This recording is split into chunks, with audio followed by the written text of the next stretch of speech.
அஸ்ஸலாமு அலைக்கும். Hi friends, ரொம்ப நாள் கழித்து ஒரு vlog ஸ்டைல் வீடியோ தான் பார்க்க போகிறோம். ரமலான் 2025யோட ஃபஸ்ட் டே இஃப்தார் எங்களுக்கு எப்படி போச்சுன்னு சொல்லி உங்க கூட ஷேர் பண்ணியிருக்கிறேன். வீடியோ ஸ்கிப் பண்ணாமல் ஃபுல்லாக பாருங்கள்.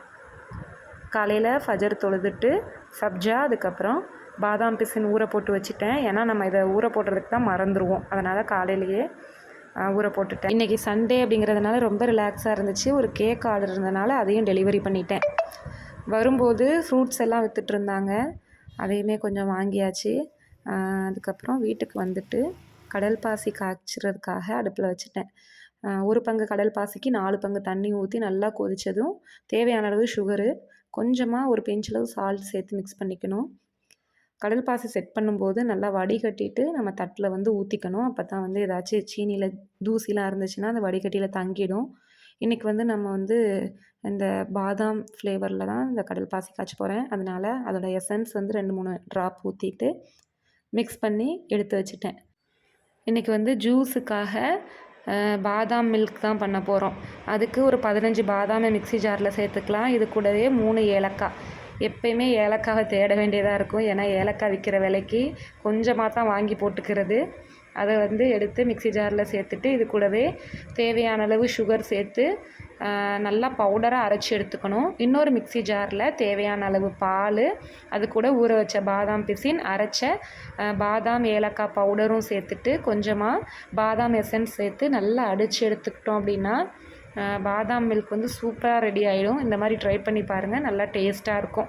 இது கூடவே சப்ஜா சீட்ஸும் சேர்த்துட்டு கொஞ்சம் நேரம் ஃப்ரிட்ஜில் வச்சுட்டேன். இன்றைக்கி இஃப்தாருக்கு பஜ்ஜி தான் போடலாம் அப்படின்னு சொல்லிட்டு பிளானு. அதனால் ஒரு 5 மணி இருக்கும். வாழைக்காவெல்லாம் நல்லா கழுவிட்டு இந்த மாதிரி மெல்லிஸாக கட் பண்ணி பஜ்ஜி மாவு மிக்ஸ் பண்ணுறதுக்கு கடலை மாவு, அரிசி மாவு, 1 கப் கடலை மாவு எடுத்தோம்னா ஒரு 1/4 கப் அரிசி மாவு எடுத்துக்கணும். இது கூட அரைச்ச பூண்டு பேஸ்ட் சேர்த்துக்கலாம். இஞ்சி பூண்டு பேஸ்ட் இருந்தாலும் கொஞ்சமாக சேர்த்துக்கோங்க. இல்லை ரெண்டுமே இல்லை அப்படின்னா பெருங்காயத்தூள் கொஞ்சமாக சேர்த்துக்கலாம்.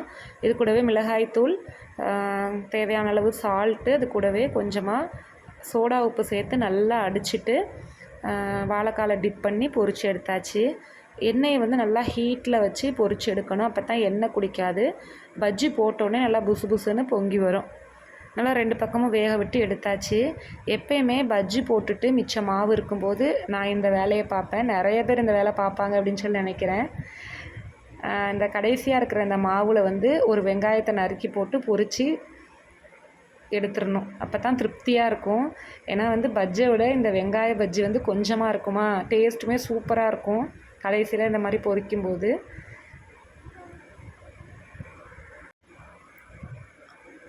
கொஞ்சமாக மாவு இருந்தனால ஒரே ஒரு வெங்காயம் போட்டு இந்த மாதிரி மிக்ஸ் பண்ணிக்கிட்டேன். அதையுமே பொரித்து எடுத்துக்கிட்டு இஃப்தாருக்கு நேரமும் கரெக்டாக இருந்துச்சு. 6:15க்கெல்லாம் அடுப்பாங்கரையை காலி பண்ணிடணும். அப்போ தான் நோன்பு திறக்கும்போது கொஞ்சம் ரிலாக்ஸாக உட்காந்து நோன்பு திறக்கலாம். இல்லைனா அங்கே பாங் சொல்லிகிட்டு இருப்பாங்க. நாங்கள் இங்கே வடை பொரிச்சு ஒரு வழியாக எல்லாம் ரெடி ஆகிடுச்சு. ஃப்ரிட்ஜில் வச்சுருந்த பாதாம் மில்கையுமே எடுத்து அதில் கொஞ்சம் ஐஸ் க்யூப் போட்டு குடித்தாச்சு. என்ன தான் ஐஸ் க்யூப்ஸ் போட்டு குடித்தா சளி பிடிக்கும் அப்படி இப்படியெல்லாம் தாண்டி இந்த நோம்பு திறக்கிற நேரத்தில் ஜில்லுன்னு எதையாச்சும் குடித்தா தான் நிம்மதியாக இருக்கும். எக்ஸ்ட்ராவாக மாமி வீட்டிலேருந்து கேசரி, கடல் பாசிலாம் கொடுத்து விட்டுருந்தாங்க.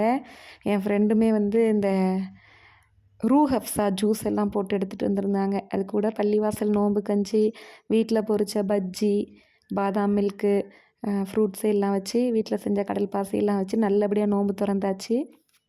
அவ்வளோதான் ஃப்ரெண்ட்ஸ். இந்த விளாக் பிடிச்சிருந்துச்சுன்னா நம்ம சேனலை சப்ஸ்கிரைப் பண்ணிக்கோங்க. தேங்க்ஸ் ஃபார் வாட்சிங்.